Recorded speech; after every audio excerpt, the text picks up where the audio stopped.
Good afternoon and welcome to today's local government education program. My name is Nancy Wodrago, Specialist in Community and Economic Development for Illinois Extension. The Illinois Office of Broadband recently opened the application window for the first $50 million in funding with its Connect Illinois grant program for broadband infrastructure. Our presenter is Matt Schmidt, Deputy Director for Broadband within the Illinois Department of Commerce and Economic Opportunity, and he runs Connect Illinois, which seeks to extend critical high-speed internet access to homes, businesses, and community anchor institutions throughout the state. Matt is here to help you further understand the Connect Illinois program and the current funding round. Today's topic addresses how the Connect Illinois Broadband grant program includes an opportunity for applicants and other stakeholders to challenge the accuracy of the program eligibility maps.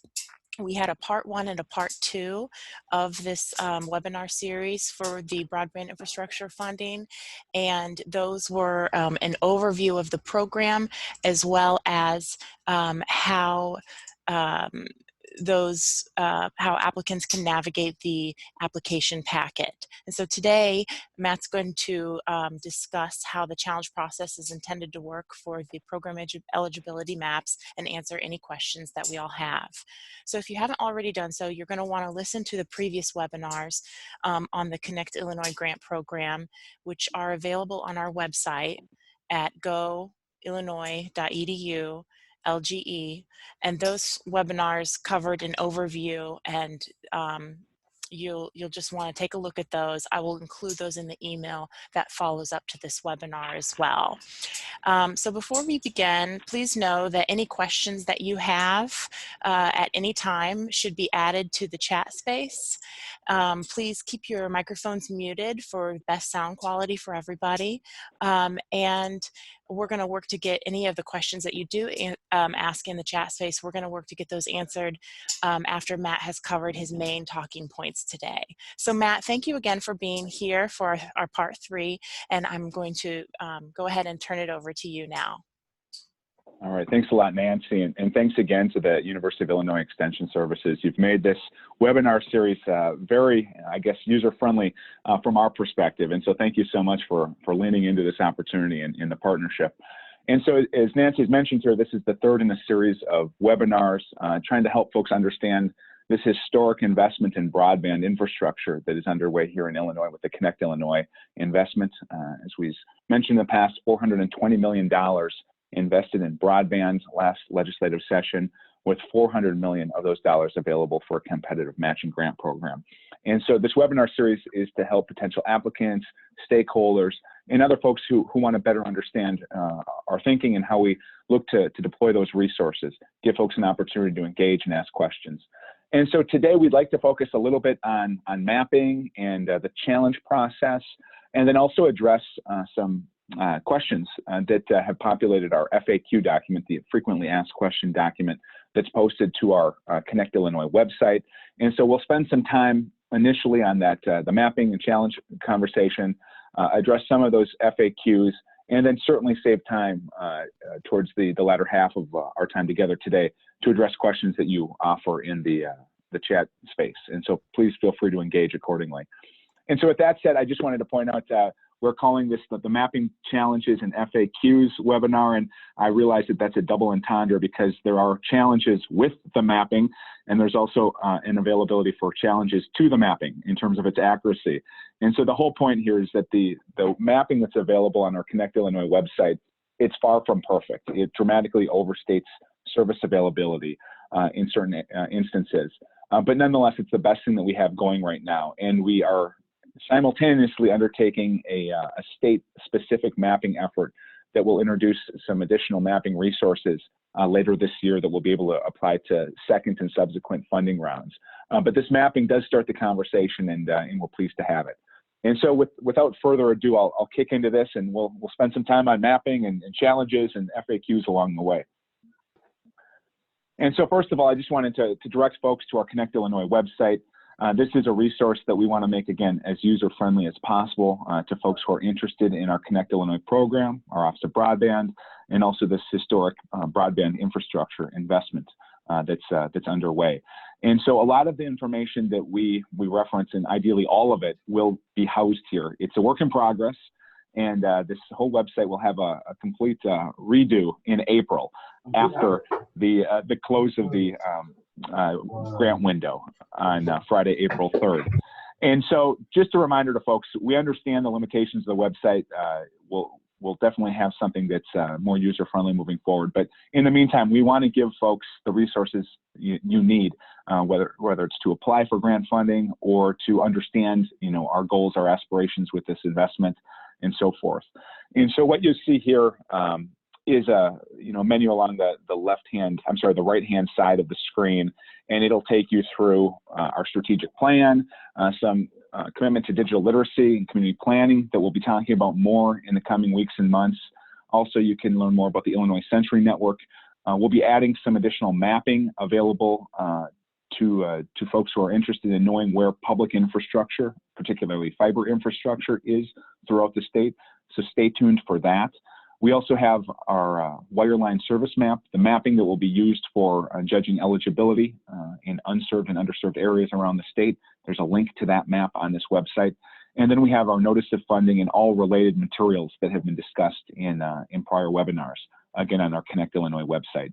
And you could scroll down and learn more about our advisory council and other resources, et cetera. But again, we want to use this as the conduit for connecting with folks and passing along as much useful information as possible.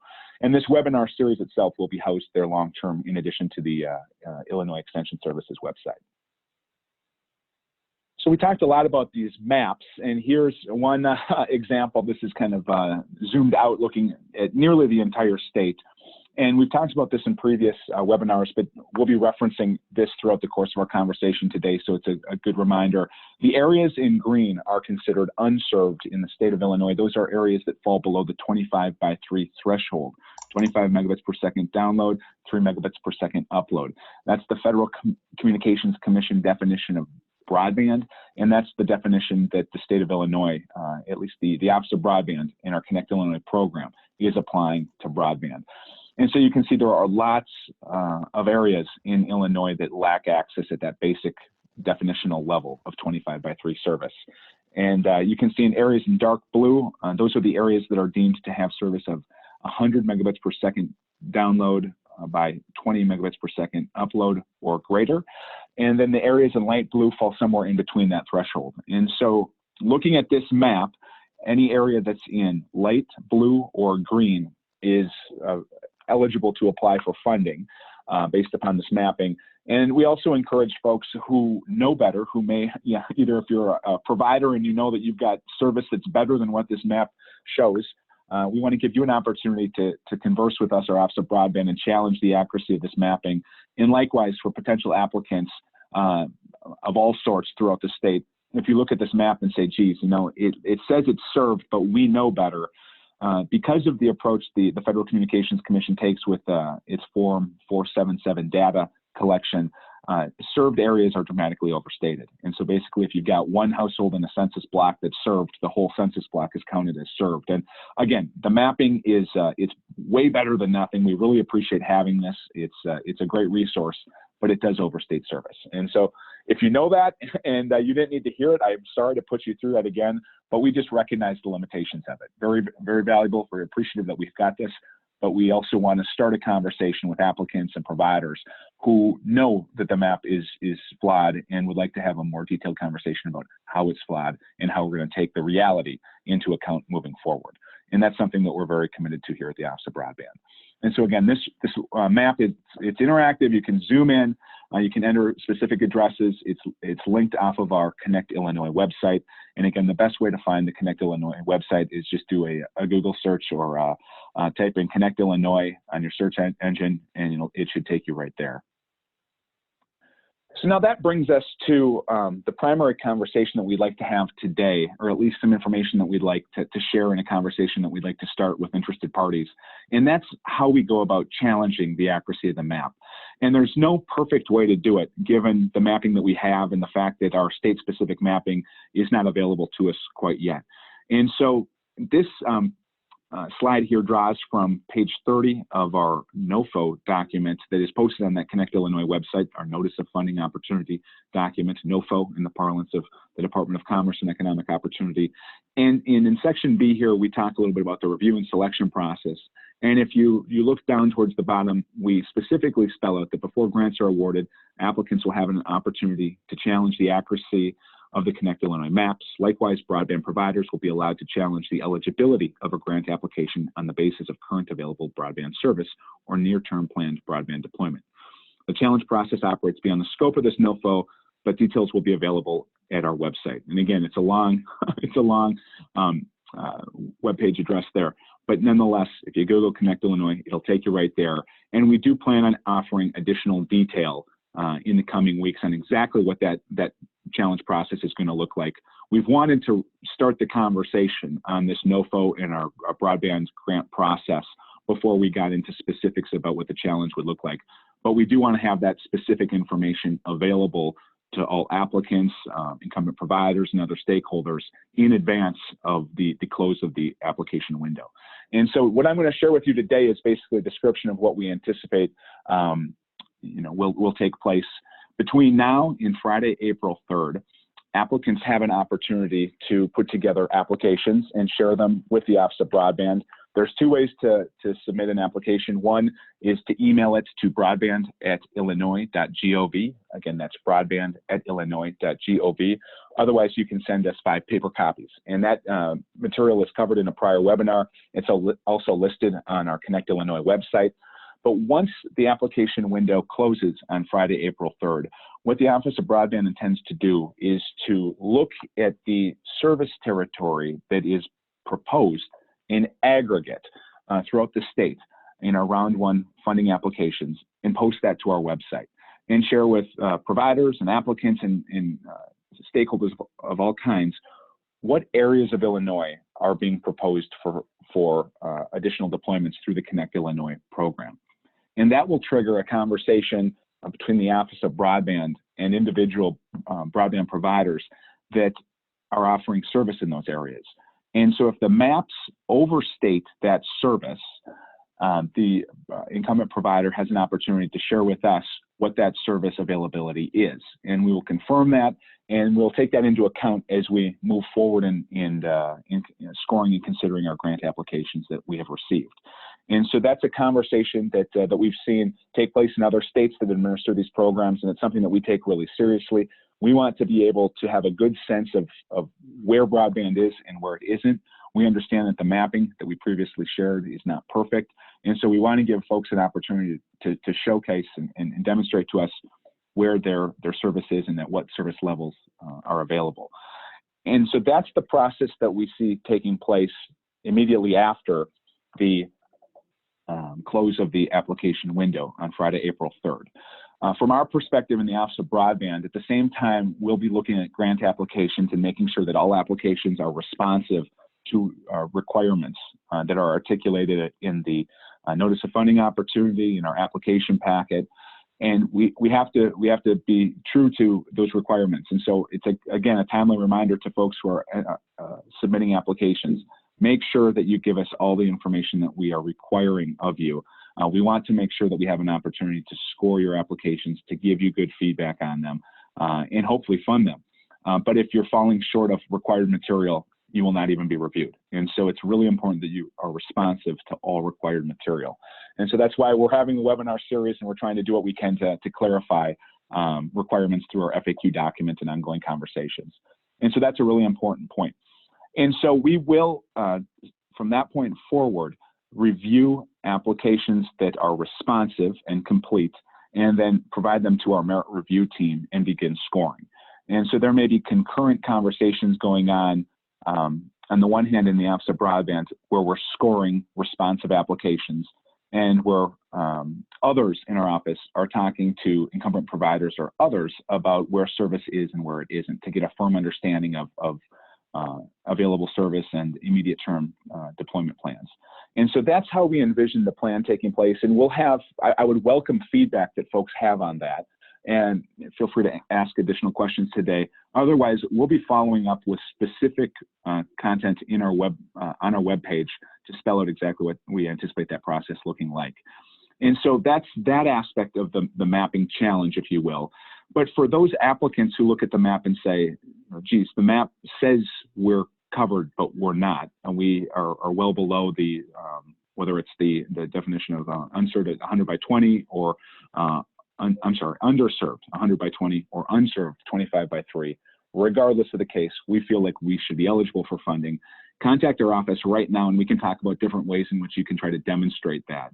Ideally, our mapping vendor that we'll be working with will be a partner in helping us determine what true service is available in different parts of the state. But this is round one of our funding, and in some of these pieces we're putting into place as we go along here. And so in this first round of funding, we'll have to talk a little bit about how an applicant can demonstrate what true service is in a given footprint. Regardless, if we haven't established what the true service levels are in an area, but if you're an applicant and you feel very strongly that the area that you'd like to serve qualifies for funding, submit an application. And this is something that we can determine after the application window is closed. And so I don't want any potential applicants out there thinking, well, geez, the map tells us we can't apply, so we're not going to apply. If you know better and if you can demonstrate it, we want to hear from you. And so make sure that you either reach out to us before the fact, ideally before that April 3rd application deadline, or submit an application with as much documentation as you can, making your case, and we'll have the conversation at that point.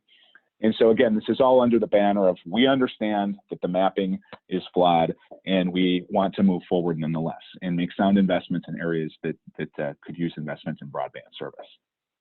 And so again, the page that you're looking at here, as I'd mentioned at the outset, page 30 of our Notice of Funding Opportunities document.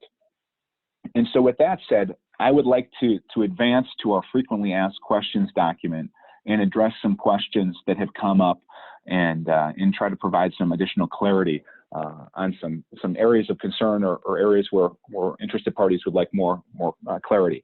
And so we'll spend some time in this area, and then we'll open it up for questions that will allow us to kind of circle back to this particular conversation about the mapping and the challenge process and so forth. And so if you're on the line and you've got a question that's not necessarily related to the FAQ document as currently posted, we'll come back and have a conversation about the mapping here shortly.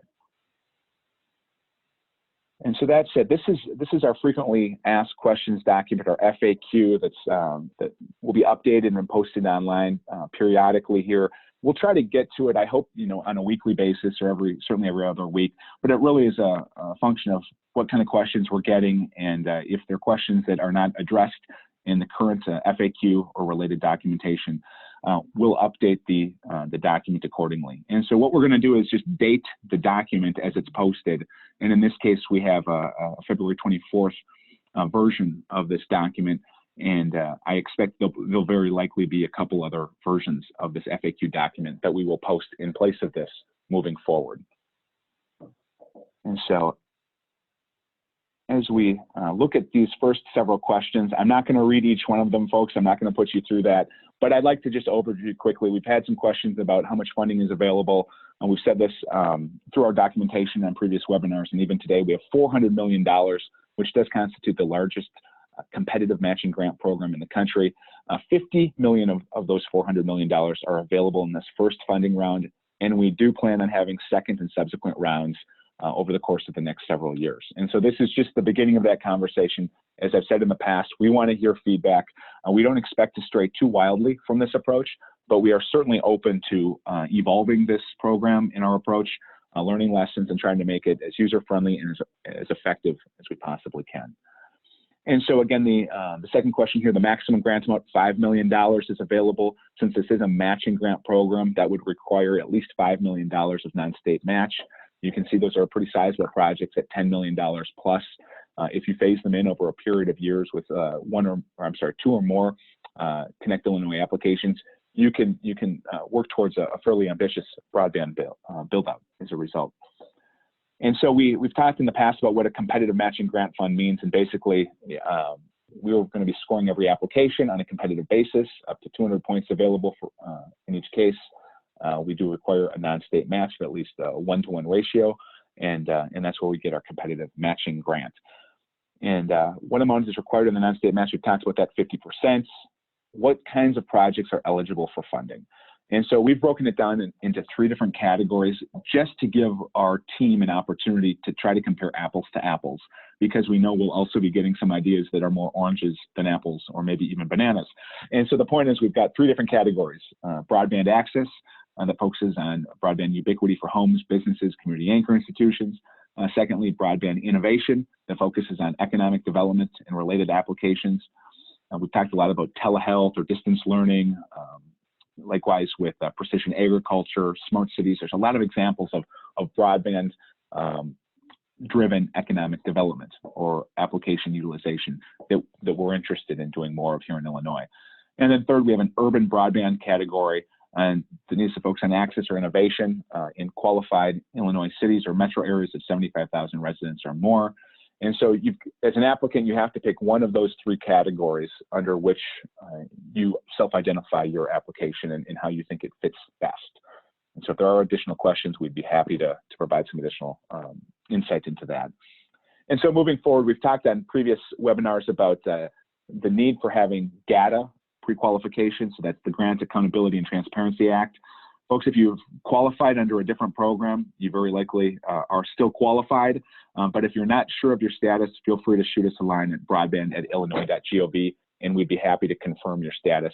This is one of those gates that you have to make sure that you have passed through in order to qualify for Connect Illinois funding. And this is something that you have to do before you submit an application. So don't lose sight of that. We've talked in the past about who is eligible to apply. This is an important conversation. We are looking to see an applicant inclusive approach in this first funding round, and very likely throughout the course of our Connect Illinois program. And that means that applicants with proven track records as broadband providers or rural cooperatives, local governments, nonprofits, various partnerships, they're all eligible to apply. We've had specific questions about whether colleges, universities, or hospitals, or clinics, medical facilities. Yes, all of those can qualify as nonprofit applicants. And then what kind of experience and expertise must an applicant have in order to qualify for funding? And the point here is that we want to make sure that we are investing in projects that not only are near ground ready, that are sustainable, that are going to stand the test of time, but that we're working with applicants and the doers who will get this job done, who've got a demonstrated track record of doing this kind of work. And so the scoring that we've put in place will reflect that. And so to be competitive in this application process, you really have to have done this sort of work in the past, or someone in your partnership that you're organizing for your application has to have that capacity as well. And so if there's any specific questions about that, we'd be happy to circle back and offer some clarity. But we really want to make sure that the projects that we're funding stand a very, very good chance of doing exactly what they promise and have the partners in place to do that work. And so we've talked a little bit in the past about areas of eligibility. Of course, this circles back to that conversation about the map. Unserved areas that fall below 25 by 3 megabits per second, or underserved areas that fall between that 25 by 3 threshold and 100 by 20 service. Those are the areas that we're focusing on in this grant funding. And then, can you have an application, moving on to question 11 here, that would address areas that are both unserved or underserved? We often refer to these as blended projects, and we understand that broadband deployments don't often segregate between unserved or underserved areas. And so we want to hear an application that makes sense from a business standpoint and doesn't simply look to unserved or underserved areas exclusively. Our primary challenge and goal is to making sure all homes, businesses, community anchor institutions around Illinois have the connectivity they need, that ubiquitous connectivity and access. That's a primary challenge for us. But we also understand that we want to make sure that we're making smart investments that drive economic development and advances in related applications. And so if you are in a qualifying area that's either unserved or underserved, you don't necessarily need to segregate between one or the other. You can give us a blended application. So the next question, how do we know where broadband is and is not? Again, we talked about that already with that mapping conversation, and so I'm not going to take you through that again. It really is an ongoing dialogue between the Office of Broadband and incumbent providers and applicants. We want to have the best sense as to where broadband is and where we should be directing our dollars moving forward. And so that is an ongoing conversation. Second and subsequent funding rounds will have more detailed and interactive maps that should make that process easier. And so here's, again, a direction to our Connect Illinois website. If you'd like to look at the Wireline Service Map, that's that map that we took everyone through just a moment ago. Now, should applicants include information to support claims that the maps may not be accurate? And that's exactly what I was referring to earlier. You can have a conversation with us between now and the application deadline, but we're going to ask you to document to the best of your ability how the maps are inaccurate in your application. And so there's different ways to do that. We'd be happy to talk about that, but look at gathering data that you possibly can to make that case. And that could include speed testing or other data that you may have at your proposal. All right, how long can a map be challenged? Well, so the conversation is going to take place after the application deadline, but if you're an applicant and you are applying for an area that you think should be eligible, but the map says is ineligible for funding, you need to make that case in your application, if not beforehand. And so make sure that you flag that for us. If you don't, we'll just compare it to the map and you'll be disqualified accordingly. All right, does the project area need to be contiguous? No, it doesn't, but within reason, you can put together an application area that is not contiguous. But we just want to make sure that folks aren't cherry picking areas and that there's a reason for that lack of contiguous mapping. And so that's something that we're flexible on, but we also want to have good justification for why you're proposing the area that you're proposing. All right, can an application apply for multiple grants to cover multiple project areas? Yes, absolutely. Can a portion of a larger project be considered a project for which matching grant funds may be requested?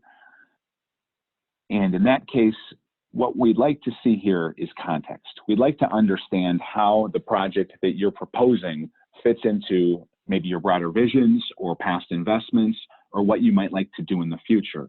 And specifically, if you have an intention of applying for multiple funding rounds, this is round one, we'll have second and subsequent rounds into the future. And so if you have a broader, more ambitious deployment in mind, but you're only applying for a portion of that now, we want you to tell us what your grand vision is, how this particular application fits into the broader context. And so we give you an opportunity in the application process to do that. Make sure you do it. And can a planning-only proposal be submitted? Unfortunately, no, this is only for capital investment, but we are hoping to have a supporting program we'll likely call the Illinois Connected Communities Grant Program to help communities in planning and capacity building. That is not quite ready for prime time yet, but we feel really good about the opportunity we're going to be giving some communities to better understand this opportunity for infrastructure investment, how to partner with providers, and get the conversation started to identify a broadband vision and make that a reality for your community. So stay tuned. So moving on to another area of our FAQ document, the project documentation and definitions question. We've got several in this area, and we've had questions about what level of detail is required for the engineering design and diagrams. And we understand that this is a pretty tight timeline. And so we don't need folks to give us a full-on engineering design here that you would necessarily use for your build-out. We're requiring more of a budgetary design as we talk about it. That being said, the more detail that you're able to give us prior to the application, it demonstrates project readiness and sustainability in a way that relatively less detail might not. And so if you're in a position where you can provide more detail, please do. We also understand that some of this work might be ongoing after the application process and the application deadline has ended. And so before we enter into contracts with awardees, we want to make sure that all required detail is provided at that time. And so if folks do have additional questions on that, I'd be happy to elaborate. But we understand that this is a pretty aggressive timeline, and we will give some flexibility on that end. But you have to demonstrate that you've given some thought and that you are engaged with an engineer in putting together your budgetary design documents. All right, so what type of mapping must an application include? So we're looking for GIS-capable files, and that's the way we're going to be comparing what's proposed with what's out there and building it into our internal resources. And so there's various ways of doing that, but that's what we're asking for. So when submitting a proposal, can applicants request that proprietary information remain confidential? Yes, we absolutely understand that some of this information that you'd like to share with us is proprietary. Just please mark it as confidential and it will be treated as such. So how important is it to document service to anchor institutions since most of these are already served? I think in many cases that may be true, certainly not true in all cases. And so if you are going to provide service to community anchor institutions, ideally you've engaged them and you have letters of support or you have ways of demonstrating that they're knowing of the investment that you're proposing and supportive of it and looking forward to that kind of investment being made in their communities. And so we understand that not all applications are going to include community anchor institutions, but where they can and where they should, please do so. And also please document the support for those connections how you can. So moving on, we've got some questions regarding scalability, and basically that's the way that we are looking to ensure that these investments we're making in Connect Illinois will stand the test of time, that they're not made in the short term, but rather that there's something that we'll be proud of decades into the future, that are providing a return on investment well into the future. And so we are requiring that all infrastructure is scalable to 100 megabits per second download and upload. So that's symmetrical service. It does not mean that that service needs to be offered at the outset, but that whatever we are investing in with state dollars is scalable to that level of service over time. And so that kind of takes care of the next question as well. Moving on to question 26, and folks, I do recognize the time, and so we'll make sure that we do leave time at the end. If we don't get to all questions today in the FAQ, we'll add them perhaps to a future webinar and make sure that we give them treatment if there's interest. And we certainly can circle back to some of the FAQ questions during our live Q&A session here in the moments to come. And so questions number 26 here, does the applicant need to be the owner of the infrastructure that is built with the grant dollars? No, not necessarily, but you have to have a firm partnership in place if that's the case. And so we can talk about scenarios if you want. Again, the Office of Broadband is here to help applicants understand this opportunity and to structure applications that meet our requirements. And so if you have specific questions to that end, please let us know. 27, if an applicant will build and own the network but have a provider partner operate and provide service over that network, what type of documentation is needed to demonstrate that partnership? And so we're looking for, lease agreements is one example of how that documentation can be shared with us. Again, if that's an approach that you're looking to take in your application, feel free to shoot us a line and we'd be happy to shed some additional light on that question if you need it. Can this grant be used to upgrade wireless infrastructure? Yes, provided that that infrastructure is fully scalable. And so I think there's an opportunity here for investment perhaps in middle mile, fiber, for instance, that would enable wireless deployments off of towers. And so again, the investment has to be scalable, but we are trying to promote inclusivity for a variety of different providers. And we understand it's a big state and there's not one way of extending networks or providing service. And so where we can, we're trying to utilize this grant program to invest in different kinds of technology and service. And a follow-up question, are tower costs eligible costs? Yes, they are. And so if we need more detail on that, please let us know. Next question, does the program require subscription to service or access to service? And that's a great question. And we understand that as an applicant or a provider, you can't ensure that a home you pass, for instance, will subscribe. But you have to deploy your resources and extend your network in a way that would allow those homes, those businesses, those community anchor institutions to subscribe to service if they would like to. And if you would like to try to demonstrate commitments to potential service in your application, that demonstrates a project readiness and sustainability in a way that might not. And so if you're at that level where you're talking to specific customers and you can demonstrate that, we would welcome having that information. But it's not a requirement that all locations that are passed through a build out subscribe to service. But you have to at least make your service available to them as a provider or an applicant. Our next question, are applicants expected to provide free service to community anchor institutions? You certainly can, and we've seen that done in other states and other programs, but it's not a requirement of this program itself.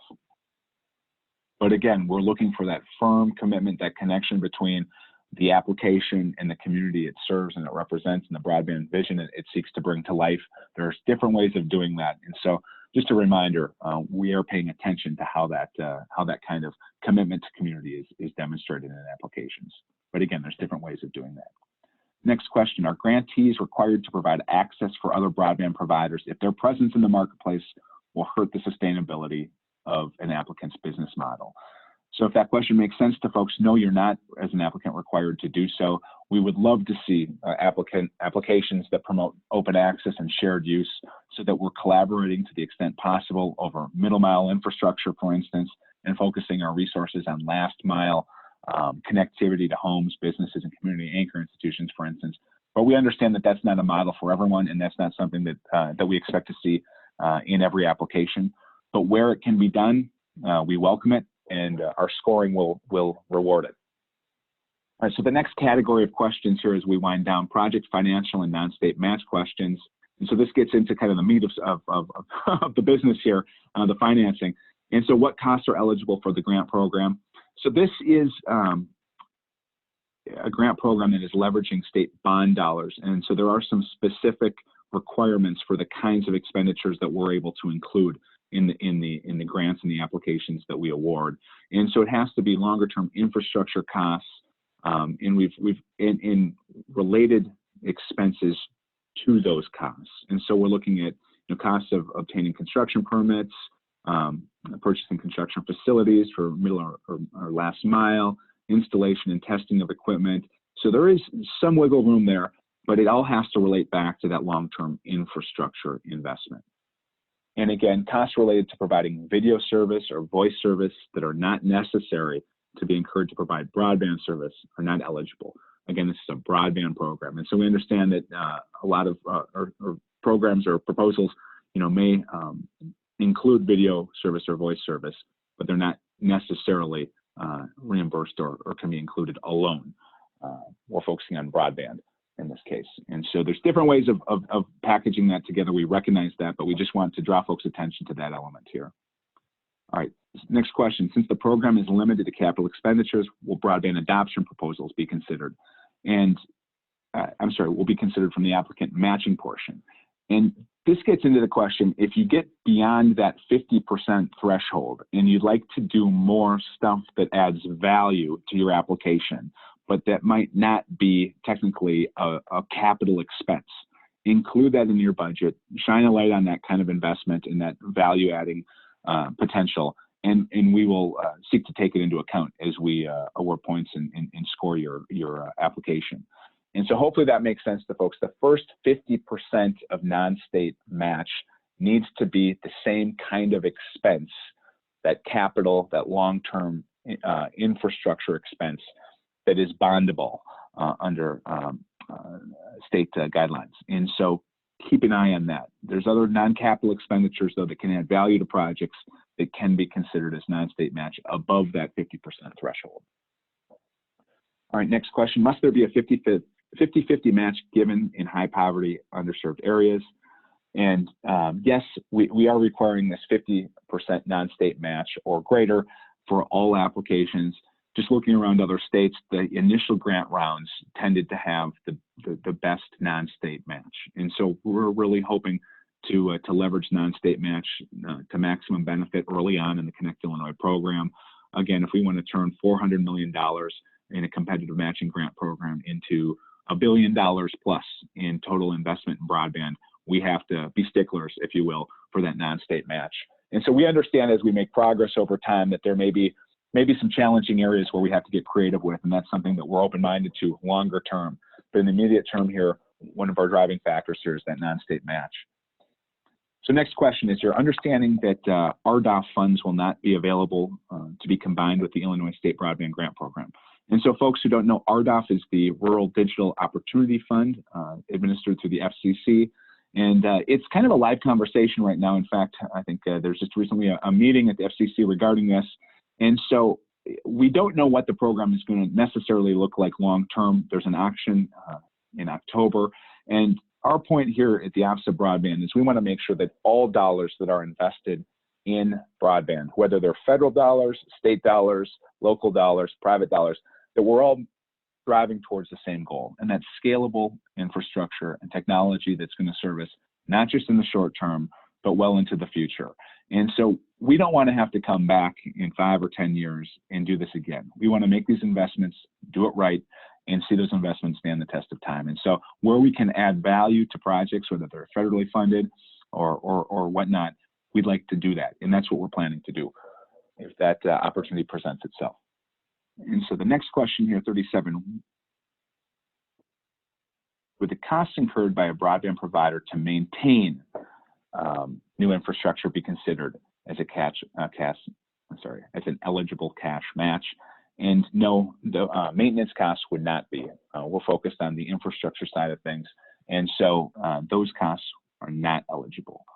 Is a local government match required? No, it's not required, but we do think it adds a lot of value to an application and that it demonstrates strong community support for an application. And so where possible, we'd love to see a local match, but we understand that that's not always the case or possible. All right, moving on, can bonding be used as a source of funding towards a match required for the grant program? Yes, local bonding has been used in other states and has been a very successful approach for offering local non-state match. Where it's possible here, we'd encourage it. Next question, can an RUS loan or CAP 2, ACAM funding, or others be considered for a match? Yes, it can be, but we're not counting investment that's already been made, that's in the ground, that's already providing service. And so this is kind of a nuanced question. And so if folks want clarity on it, we'd be happy to get in the weeds, so to speak, on this. If the project's already completed, no, it doesn't qualify. But if it's something that's ongoing, that's prospective, we're open to that conversation. I had a specific question about ARA era funds that are a decade old, and those projects are in the ground, and those are not considered an example of a matching a fund source. The next question as we close out here, can costs incurred for building out ineligible components of a proposed project area be considered as matching funds for a grant program? And again, this harkens back to an earlier question. No, if you're shy of that 50% threshold, you have to focus on infrastructure or capital related costs. But beyond that, you can add value in different ways and in non-capital sources and expenditures. And so kind of redundant, we kind of addressed that question, but it was a little bit different take on it. Can an applicant use its own employees to trench in fiber and have the costs included towards the grant amount? Yes, that's quite all right. We understand that's probably going to be the case in a number of examples, but just keep in mind that we do have a prevailing wage rates that would apply, and so there is a level playing field in this case. Do applicants need to provide a unit breakdown for all construction units? And this is a specific question, but we want to make sure we get a good answer out to folks asking it. So in this case, no, but the more detail that's included in an application, the better our office is going to be positioned to judge the project readiness and sustainability. And so at a minimum, we want applications that include detail in terms of like feet of fiber cable or the number of wireless radios that are included, but you don't have to have unit breakdowns for all construction elements. And so the next question, can grant funds be used to pay for private easements? Yes, but it can't be temporary or lease. It's got to be more longer term acquisition. And when the grantees get reimbursed for funds, when will grantees get reimbursed for funds? And so the way the Department of Commerce and Economic Opportunity has proceeded in the past is that up to 25% of grant funding can be available at the project outset after the contract is entered into, and that remaining grant funding would be dispersed as project costs are certified and reported to the Office of Broadband moving forward. And so that's something that will be spelled out specifically in the contract that we would enter into with specific grantees. But there will be some funding available at the outset to help you get underway.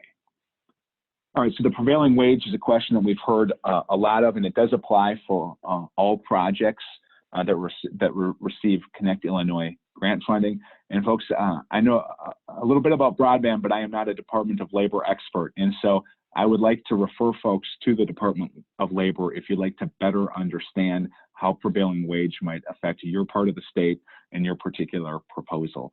But nonetheless, if there are any questions about high-level prevailing wage implications or policy, we'd be happy to try to address them herein. Otherwise, we are directing folks to the Department of Labor. And we don't want folks to be surprised by this. This is something you need to take into account as you're preparing your project budgets. And so, folks, this takes us down to the stretch run here, the grant process questions. I think we have an opportunity to close this out and still have some time for live Q&A here today. And so the next question, will Connect Illinois build off existing state broadband infrastructure? And the answer here is we'd love to see it happen. We want to be efficient in how we deploy our dollars and build networks. And so we've got at least 2,000 miles of Illinois Century Network fiber in the ground, for instance. There are other public resources. And the extent to which you're able to add value to those or play off of them, we encourage. We will have some more detailed mapping added to our Connect Illinois website that will demonstrate where those assets are and how an applicant might go about leveraging them moving forward. All right, what happens if a grantee doesn't deliver? All right, folks, we are going to be serious. We're going to be sticklers about this. In addition to dispersing funds on kind of a pay-as-you-go basis, as I previously mentioned, we will be entering into contracts with grantees, and there will be a clawback provision. So if the work doesn't get done, we're going to be pretty serious about coming after you. so propose what you can do, and if there are any changes to what you can do prior to a grant award and a contract agreement, let us know. We can have a conversation about scaling back an award if that's the case. We're going to be very reasonable in that regard.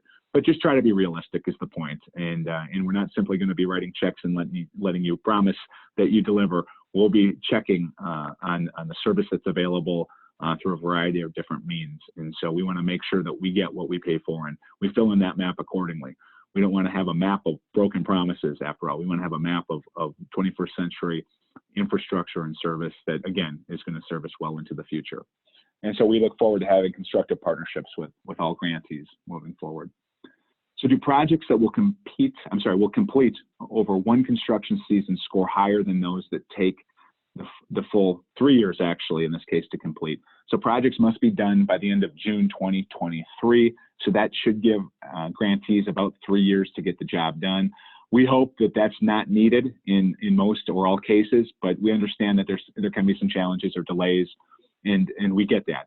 And so the question here is, does it affect the scoring or the competitiveness of an application? Be honest with us. We understand that these grants are going to be awarded into the construction season here in 2020, and that some firms or applicants might not be able to start the work this year. We understand that. So just try to be honest with us in terms of what you're capable of doing, and we don't think you're going to get burned if this work goes into the coming years.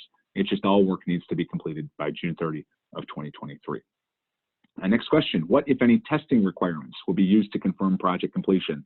So we had mentioned a couple times here during the course of our conversation about how the Office of Broadband is working with a private vendor to engage our broadband provider and infrastructure owner community around the state to better map where broadband is and where it isn't.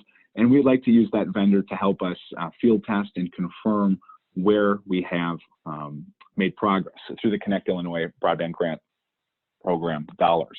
And so that's one means of testing.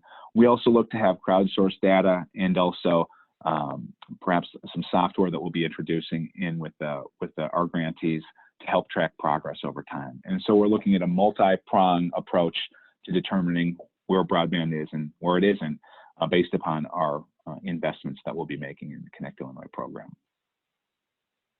All right, I think that kind of does it here for, let's see, we got two more questions. Sorry, folks, jumping ahead on you. All right, what happens if our application is chosen but lack of easement access prevents construction as proposed?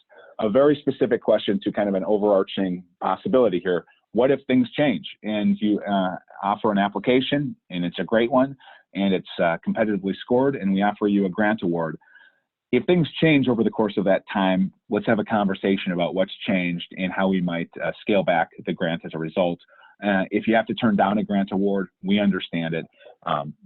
There are other variables out there beyond our control, and we get that. And so just being direct and open and honest about those sorts of possibilities is helpful for all of us. And then the final question that's included in our current FAQ document, can environmental reviews be done once applicants are notified of an award? Yes, by all means. We understand that this is a very aggressive application window. We want to receive applications and make awards as quickly as we can here, but we want to make sure that we're doing good work all along the way. And that means that if certain environmental reviews or some engineering detail comes to us after the application deadline, that's okay. And certainly in the case of the environmental reviews, we expect only probably grantees to be doing that work. And so that takes us to a close of the FAQ document. I didn't know if we were going to get through it all today, but I think we have almost 10 minutes for additional questions. And I'd like to turn it back over to you, Nancy. If you have questions you'd like to make sure we get in today, I'm here. Thanks, Matt. We did get a couple questions. I think it was really good that you went through the document to let people have, get a chance to hear those and go through their thought process and see what other questions they have. One of the first things that was mentioned in the chat box was somebody wanted to mention the comparison of the version that you're working off of here, and that might be available on the website. I didn't know if you wanted to address that or if there's something we should expect to see on the website in addition to what you're providing today, or if this is the most up-to-date, what you've got. No, this is a great question. I apologize to folks. We're trying to get information assembled and posted online as fast as we can for folks. And there's a queue that builds, and it doesn't all happen at the the snap of a finger. And so this is the current FAQ document. And if it's not posted online right now, it will be very shortly. And so bear with us. If folks would like to see this printed, I would be happy to email it to you. So just send us an email at broadband@illinois.gov, and I can send this out to you. Otherwise, I would expect that it's going to be posted either later today or tomorrow. This is something that we want to get out to folks and make sure it's it's available. Great. And I can also, if you think it's helpful, I can attach it to the follow-up email, which is usually something we do with materials, if you are okay with that. Well, Nancy, that's even better. Yeah, please do that. So folks, right. It'll be part of the materials that are posted. Sounds great. So we had another question about, has any information been posted on the BEP goal?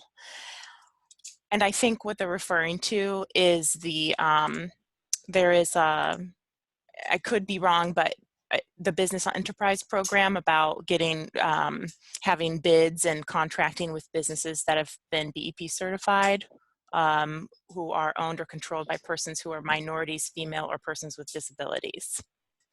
And thank you, Nancy, for the additional context there. And the answer is no. And so there are some requirements that we have included in our NOFO regarding prevailing wage, the BEP requirements, likewise for our apprenticeship programs and Illinois Works. And so those are requirements that we flagged in an earlier webinar. They're included in our notice of funding opportunity. We don't want folks to be surprised by that. But if there are specific questions regarding any of that, let us know, because we know that you've got to take it into account as you're putting your plans and your applications together. And so we'd be happy to include specific answers to specific questions in our next FAQ document. In the meantime, if there are questions, even today, I'll try to get to them. Otherwise, we'll circle back with folks either one-on-one or through our FAQ as specific questions arise. Thanks, that's great. If there's another question here, if a town or village has a school or hospital or clinic that has an irate connection, can we include the location on the map?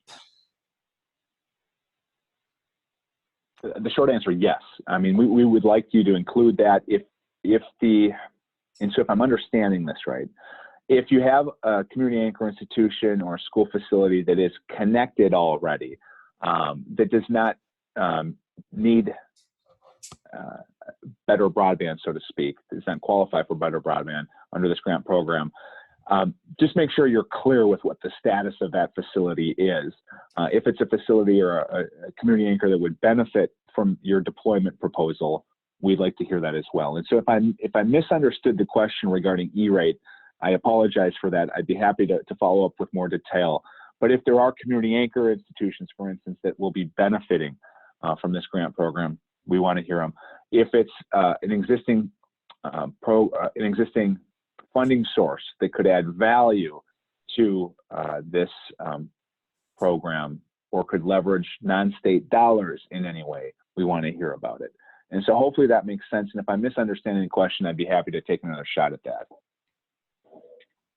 That's great. So there's another question about whether or not there was a requirement for the need to use a prevailing wage in the application. I know you had an FAQ question about that and said we should contact the Department of Labor. So I didn't know if you wanted to add anything, but I wanted to make sure to cover that question as well.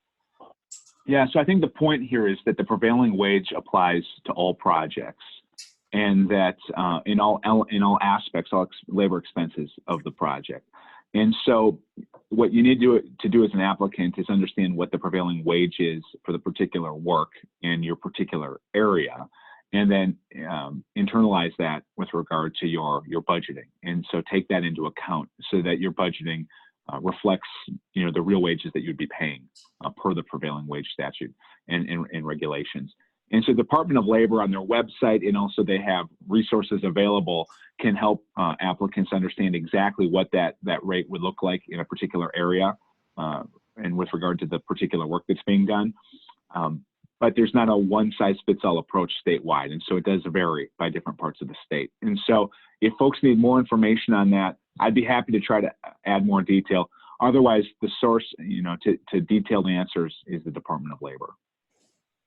That's great. So would you say that in lieu of pro formas and quotes from prospective contractors, that just plugging in whatever those prevailing wages are in the budget's just the easy and direct way to go? The short answer is yes, and I'll give that some more thought, and I'll actually give Department of Labor a call too, just to make sure that that's good. If there's a change to that answer, it'll be reflected in our next FAQ document. Okay, and I see somebody posted prevailing wages per county. I don't know if that also varies by position and work sort of labor type and stuff like that, but that's very helpful. Thank you, Zach, for posting that link. We have a few more questions. I'm also going to put up a poll. If you can click right on your screen, some of the participants that are still here to let us know how you sort of gained knowledge during this webinar today. I'm going to go ahead and ask a couple more questions while you answer that poll. So from a practical standpoint, Matt, what are applicants expected to do in order to verify the categorized number of passings within their proposed area? For example, number of households, businesses, etc.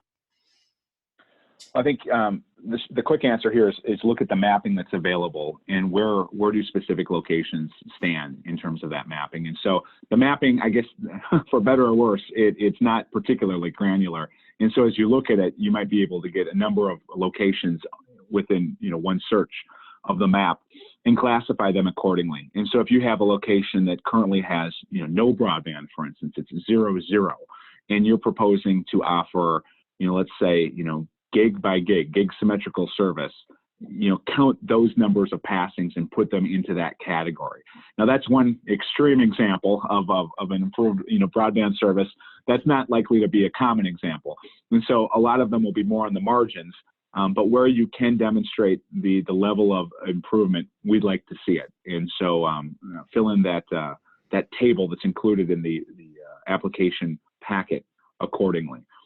And so we understand it may be an estimate, and if it's an estimate, please try to understate what you look to deliver, and don't be wildly off by overstating your plans, because we will be spending time on our end looking at what is feasible and practical, and if it's off wildly, that's a red flag. Thank you. There's one more question in our chat box, and we are nearing the 3 o'clock hour, which is just great timing. So I think earlier you were answering a question about the business enterprise program, and that same participant wanted to ask additionally if there is a specific BEP goal that applicants need to meet. So my answer is I don't know, and so that's I'm writing that down right now, and I'll try to get an answer to that and add it to our next FAQ document. I know that folks want that clarity as quick as possible, and so I will inquire about that. Likewise with the Department of Labor, if there's any information that we can share kind of categorically on our Connect Illinois website, we'll try to do that directly, just so it's a starting point for folks who are interested in learning more about those requirements, because they are requirements, and it's important for folks to understand. From our perspective, we're not content experts in those areas, and so we really do want to try to refer folks to expertise where we can. And Nancy, this might be a good time as we wind down. I mention this every webinar, but folks, our NOFO, our Notice of Funding Opportunity document, in our application packet and those official forms, that's what folks should be looking to, as well as our FAQ document for more standard official responses to questions or policy, if you will. What I'm sharing with you here today, or conversationally, it's more of a means of explaining and giving context to that policy, and so really refer to what's written as kind of the policy itself. Thank you. That's my disclaimer. Sure, but that's great, and so we're talking about possibly adding one more informational session on March 13th, and I'll be sending out a little bit of information in regards to confirming that and giving additional connection information about a follow-up webinar to this series. The other thing is, when you receive the follow-up email today, you'll get some of these materials. You'll get a link to go check out the website and those different very key links that Matt was discussing just now, and also information about some other webinars that are coming up. So I just really want to thank everybody for signing on today, tuning in and listening. I wish everyone luck. And with that, I will go ahead and conclude the webinar. Thank you again, Matt. Thanks, Nancy. Thanks, everyone. Have a great day.